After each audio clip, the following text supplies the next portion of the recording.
रहे थे निकांक्षित अंग की कि हम परमात्मा के चरणों में जाकर कोई इच्छा ना करें। कल बता था कि राष्ट्रपति जेल में गए। क्या राष्ट्रपति जेल के बारे में जानता नहीं था? सब जानता था कि कितना भोजन देते हैं, कहाँ लाइट है, कहाँ चाय है, कितना मिलने का समय, सब जानते थे। मर क्या मांगा? वही संसार की चीज़, किसी को रोटी चाहिए, किसी को चाय चाहिए, किसी को मिलना चाहिए, किसी को धूप चाहिए, किसी को छाया चाहिए, यही तो मांगा ना। एक ने मांगा स्वतंत्रता चाहिए, उसको स्वतंत्रता मिल गई। तो आचार्य कहते हैं जिस प्रकार राष्ट्रपति है वो एक देश के हैं, ये तीनों लोग के हैं। तो क्या मांगोगे? 2 रोटी, 1 कप चाय, घर में बल्ब, वही तो मांग रहे हो। अभी बेटा नहीं है, शादी नहीं हुई, नौकरी नहीं लगी, नहीं जाने क्या क्या क्या क्या। मगर जो एकांत में बैठा था, जो अपने में लीन था, उसे क्या समझा राष्ट्रपति ने? दुखिया है। क्या वास्तव में वो दुखिया था? वो दुखिया नहीं था। यही संसार की स्थिति है। जो बाहर में खुशी दिखता है अंदर से दुखी है, और जो बाहर में चुपचाप दिखता है, शांत दिखता है, अंदर से खुश है। तो विचार करो, उसमें से जो बाहर खुश दिखते थे, जिसने चाय मांगी थी, रोटी मांगी थी, शाम तक आधे वापस आ गए। क्यों? अब कहाँ जाए? 30-40 साल से यहीं तो रह रहे हैं। और कई बार कैदी अपने कोठरी जिसमें रहते हैं वहाँ फोटो टांग लेते हैं, धूप बत्ती जलाते हैं, अगरबत्ती जलाते हैं और वहीं आरती कर लेते हैं, क्योंकि वो अपना घर माना। ये स्थिति तुम्हारी है। आपने संसार को अपना घर माना है, इसलिए परमात्मा के चरणों में नहीं जाने क्या क्या मांग लेते हैं। फिर सम्यक दर्शन कैसे मिले या आत्मकल्याण कैसे हो? आचार्य कहते पुण्य तो सबका इंतजार करता है, सबके दरवाजे जाता है, सबके दरवाजा खटखटाता है। मगर तुम क्या हो, नींद में सोए हो, उस पुण्य का लाभ नहीं उठा पाते। जब पुण्य दरवाजा खटखटाता है तो क्या कहते हो? अभी तो नींद आ रही है। और पुण्य चला जाता है। ये नियम है, पुण्य जाएगा तो पाप छोड़ जाएगा, और पाप जाएगा तो पुण्य छोड़ के जाएगा। ऐसी स्थिति है कि आप सुबह उठ के सूर्य से धूप मांगते हो। आज के धूप मांगने की आवश्यकता नहीं, बस पूरब की तरफ मुंह करके खड़े हो जाओ, सूरज धूप भी देगा, ताप भी देगा, प्रकाश भी देगा, मांगने से कुछ नहीं होगा। लेकिन हम आदत गंदी हो गई ना कि मांगने की आदत पड़ेगी। आचार्य कहते हैं जब मित्र पर संदेह होता है तो मांगते हैं, यदि संदेह नहीं है मित्र से मांगने की जरूरत नहीं है। मित्र है, अपना आप जानता है क्या स्थिति है। यदि मित्र को पता है भोजन का टाइम है, भोजन के लिए कहेगा। यदि कहो पता नहीं कहे ना कहे, भैया मैं रोटी खाऊंगा, मांगना हो गया, सम्मान घटा लिया। आचार्य कहती है यदि भगवान की श्रद्धा में कमी है तो भक्ति नहीं होगी, और भक्ति नहीं होगी तो जितना पुण्य का संचय होना था वो नहीं होगा। आचार्य कहते हैं यदि मांगा है तो इसका मतलब साधना अधूरी है, आपको अपनी साधना पर भरोसा नहीं है। तो जैन दर्शन कहता है, मुनिराज बताते हैं मांगना नहीं, मात्र अपना समर्पण देना। यदि तुम्हारा समर्पण देवशास्त्र गुरु के प्रति है तो समग्र दर्शन भी होगा और मुक्ति भी मिलेगी। यदि समर्पण नहीं है, पता नहीं दे ना दे, तो आपको संदेह है, उस संदेह में काम होता नहीं है। आज विचार करो, आप छत पे हैं और नीचे आना है, अब भगवान से प्रार्थना करें नीचे करो, नीचे ही जरूर नहीं, पुरुषार्थ करो, छत तोड़ दो, नीचे कूद जाओ या सीढ़ी से आ जाओ और करते रहो प्रार्थना, भगवान नीचे उतार दे, नीचे उतार दे। भगवान को ये काम रह गया? अब तुम्हारे बच्चे पास करवा दे, तुम्हारे बच्चों को ब्याह करवा दे, यही काम है परमात्मा का। जो परमात्मा की भक्ति से मोक्ष मिल सकता है, संसार के झंझट छूट सकते हैं, और अब क्या करो, भगवान रोटी दे देना, ये अपमान है, सम्मान नहीं है। वे 3 लोक के नाथ हैं, आपने क्या मांगा? अगर रोटी दे देना, बच्चे की शादी करवा देना, इसके लिए मकान दुआ देना, इसके लिए कार दुआ देना, वो तो एक मैनेजर लग रहा है। तो आचार्य कहते हैं यदि भक्ति करनी है तो कुछ मांगना नहीं है, बस अपना समर्पण परमात्मा के चरणों में छोड़ देना। आप देखो, जब लोभ की बात आती है, जब मांगने की बात होती है, क्या स्थिति बनती है? यदि एक मक्खी लोभ के कारण कफ में बैठ जाती है, पहले तो कफ उसके पंखों को लिपट जाता है, अब मक्खी उड़ नहीं सकेगी, क्या होगा?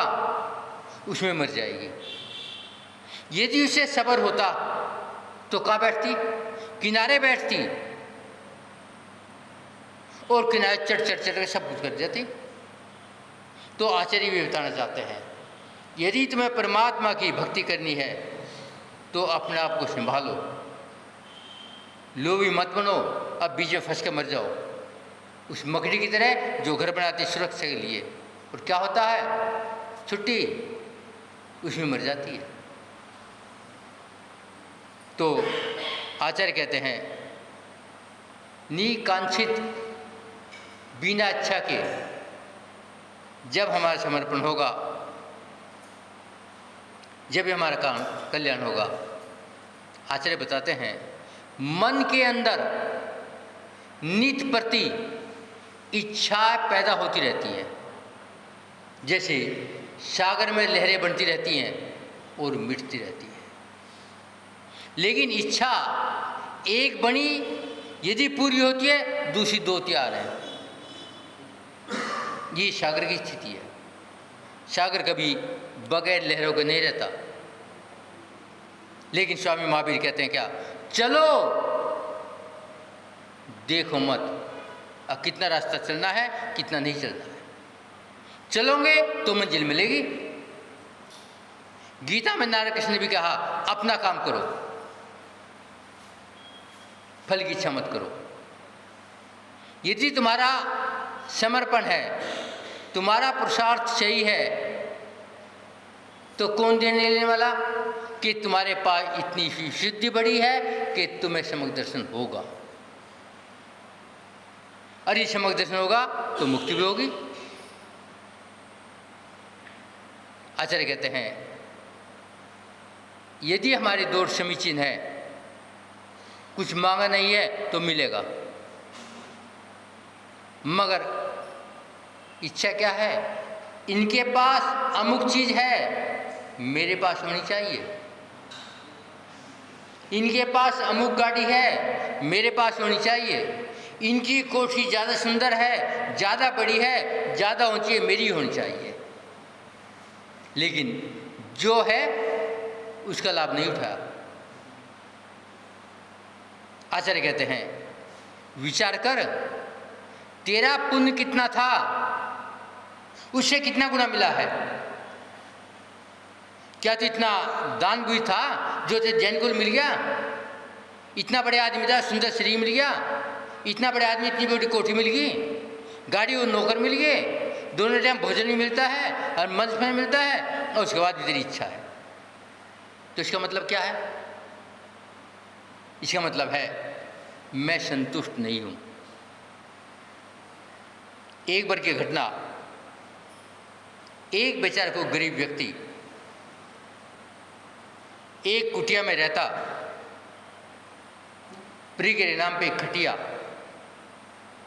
उस पर सोता, और रात्रि में एक स्वप्न देखा, नदी पर जाओ, नदी के पास पुल है, नदी के ऊपर, अब पुल के पास एक खंभा लगा है बिजली का, वो बिजली के खंभे में इस तरह का बल्ब है, और उसके आगे पुलिस वाला खड़ा रहता है, यहां पड़ा है, वहां जा, खजाना दबा पड़ा है। वो गरीब व्यक्ति सोचता है ये सपने तो आते रहते हैं। अगले दिन फिर वही सपना आ गया, तू पड़ा सो रहा है, जा नदी पर, पुल के पास बिजली खंभे पास धनगड़ा पड़ा है। जबकि वही सपना रिपीट नहीं होता। तीसरे दिन फिर वो सपना आ गया और व्यक्ति परेशान हो गया।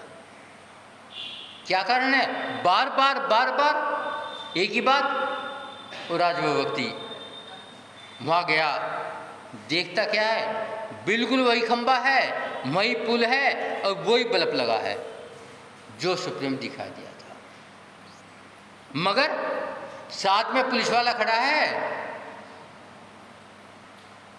हिम्मत नहीं हुई, वापस आ गया। लेकिन रोजाना जावे देखा पुलिस वाला मिलता है।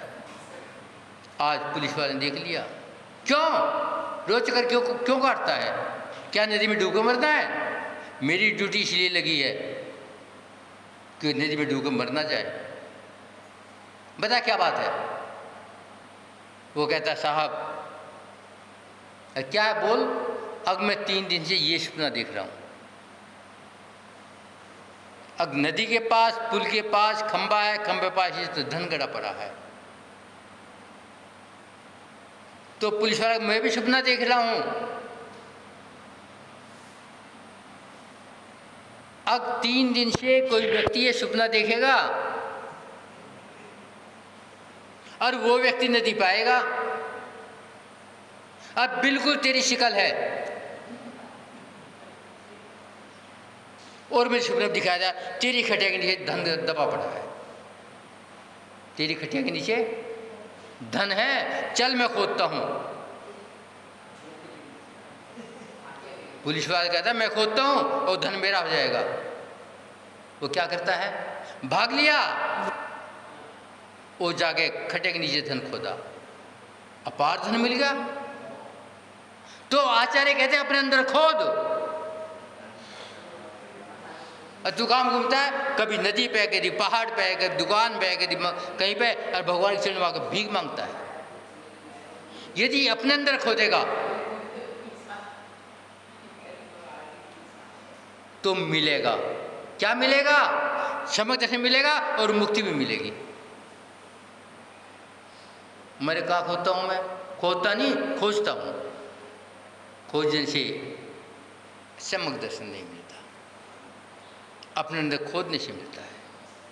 और तुम्हें तो नहीं जाने क्या है, पता नहीं।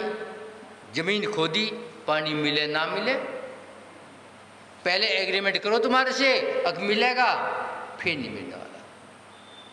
तुम्हारा विश्वास तो हो, तुम्हारी श्रद्धा तो हो।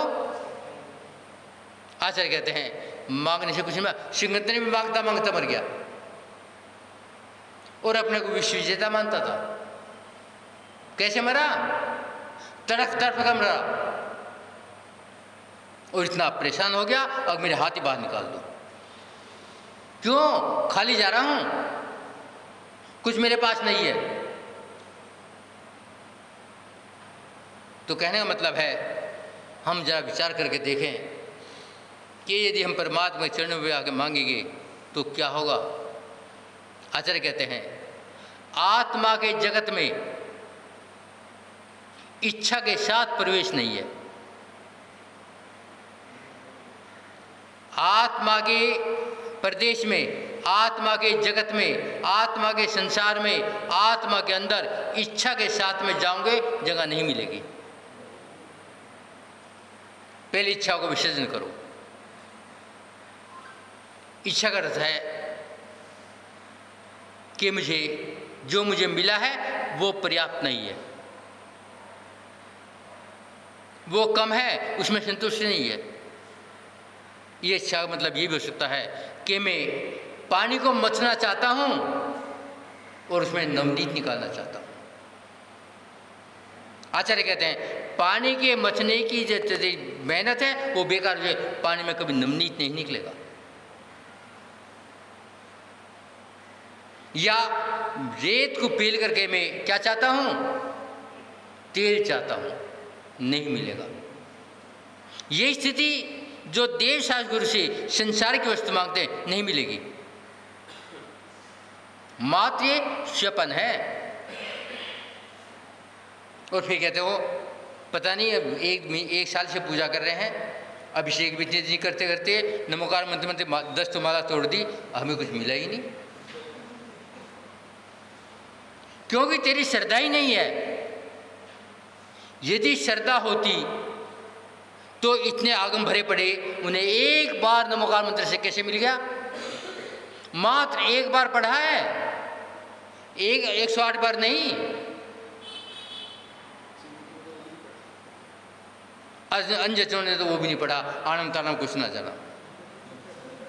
बताओ। आचार्य कहते हैं यदि तुझे सज्जे प्रदेश में जाना है,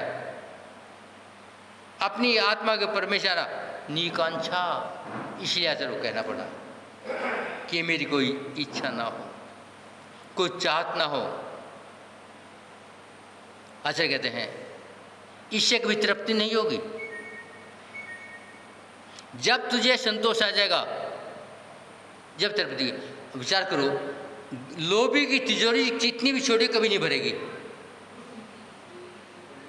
कितनी भी छोटी तिजोरी है नहीं भरेगी, और वो रबड़ की तरफ बढ़ती चली जाएगी। आज इतनी कल इतनी, कितनी भरेगी नहीं। ये स्थिति खोपड़ी की है कि अपने पुण्य पर सब्र नहीं है।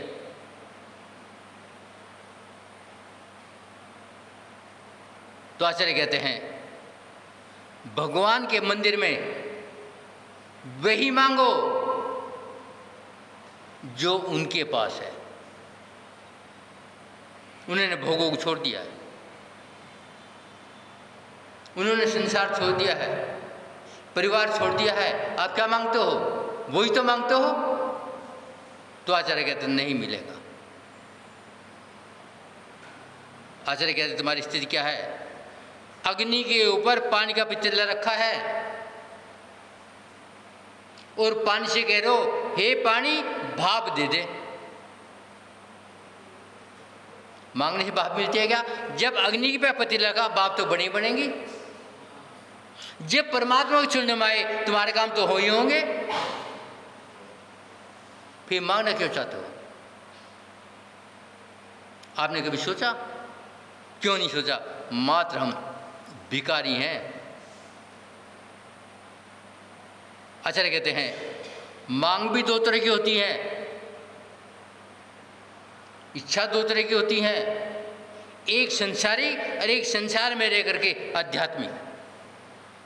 आपकी इच्छा है मैं आज पूजा करूंगा, स्वाध्याय करूंगा, दान दूंगा, अभिषेक करूंगा, मुनि महाराज को हार दूंगा, ये उपवास करूंगा, समाज करूंगा। ये तो मांगना ठीक भी है, अगर मुझे इतनी शक्ति दे दे अगर मेरे पास आ जाए। मगर आप क्या मांगते हो? आज मैं पाप करूंगा, आज मैं दारू पीऊंगा, आज मैं जुआ खेलूंगा। क्या मांगते हो? यही तो मांगते हो। इंद्रियों के विषय मांगते हो, इंद्रियों के छोड़ने के विषय कभी नहीं मांगते। तो विचार करो, क्या सम्यक दर्शन हो जाएगा?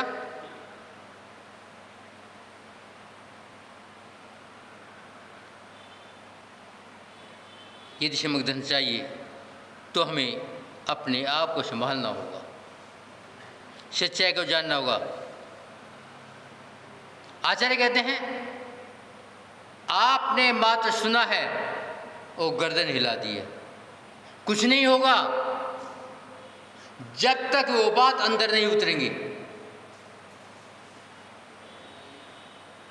गर्दन हिला, बात साफ होगी। क्या मिला जीवन में, क्या उतारा? मात्र आज तक गर्दन हिलाई है, इसलिए संसार में बैठे हैं। आचार्य कहते हैं गर्दन हिलाने का मतलब है जो मिला है वो पर्याप्त नहीं है, और जितनी वो पर्याप्त हो जाएगा, आचार्य कहते हैं तेरा कल्याण हो जाएगा।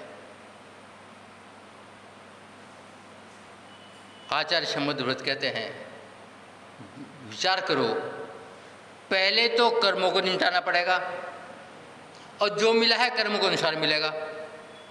और दूसरी बात है जो मिला है वो दुख से मिश्रित मिला है, उसमें दुख भी है। और तीसरी बात, पाप का बीज है, क्योंकि जितना धन होगा पाप ही करेंगे, क्योंकि तुम्हारी इच्छा ठीक नहीं है। आचार्य कहते हैं ज्ञानी या ज्ञान में इतने तो अंतर है,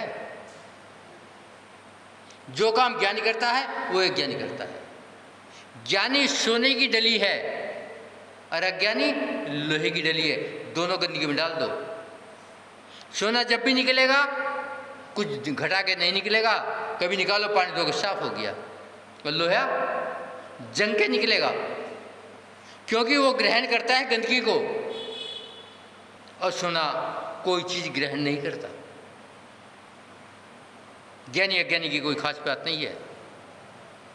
आचार्य कहते हैं ज्ञानी है धाय माँ की तरह,